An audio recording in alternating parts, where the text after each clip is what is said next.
Hi guys, so not quite finished on this one yet. This is one of our Type 3 boxes, almost there. Obviously there are a few things to do on this yet. We've got no processor board in here yet.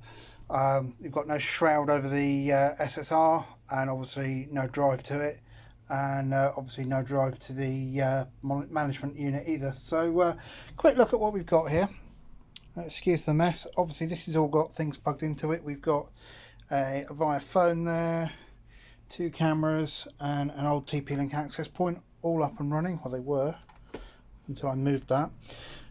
We've got that injector sat on the top separate there, not because the injector underneath it is faulty, but because this access point behind me needs a weird ass 24 volt injector rather than a standard one, which are the ones underneath it. So on the end we have DSL input and a phone line return. So this brings the DSL signal in, and on the Type 1 boxes this also provides a phone line output. We have Ethernet by the power injectors, Ethernet by the power injectors, and then we have two more Ethernet ports here. These two are 802.11 AF. These are 802.11 whatever TP-Link decided to call their standard.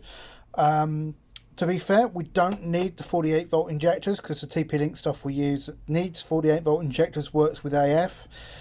This is more for the 24 volt injectors for the EAP 225 outdoors, the LIGO Wave and the high speed bridge need different injectors. So we can swap these in and out, and we can swap these power cables if we need. These power cables run over to this Wago box, which is literally our auxiliary power. This is all the mains junctions for everything in here. Then we have our 48 volt power supply for the switch, 12 volt power supply for the management and modem. At the moment 12 volt goes into the modem. When the control board is in here, this will come via the control board so we can reboot the modem. We've then got our management VLAN on this one, which goes out to the control board, and then we have our network down to this TP-Link 5-port PoE switch, and then off to the outside world. And then we have a 5 amp HRC fuse.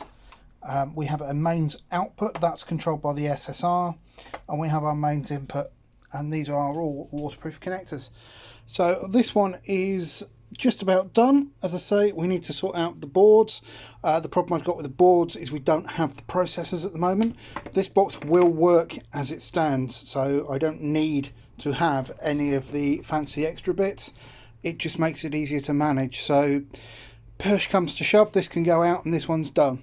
So I now need to upgrade all of the Type 1s we have to version 2, and hopefully we can get one of those boards built for today or tomorrow. But this one is done, it's working. I haven't got DSLAM, so I can't check that we're getting sync, but obviously the modem's working. So yeah, that's this one done. This one will be going out to Loxwood Meadows for a summer fair fairly quickly, in just over a week. So I need one of these Type 2s and three of those that's a Type 3 and three of those Type 1s. That one's been upgraded but doesn't have a network connection on it yet, and obviously this one is. Anyway, take care, bye.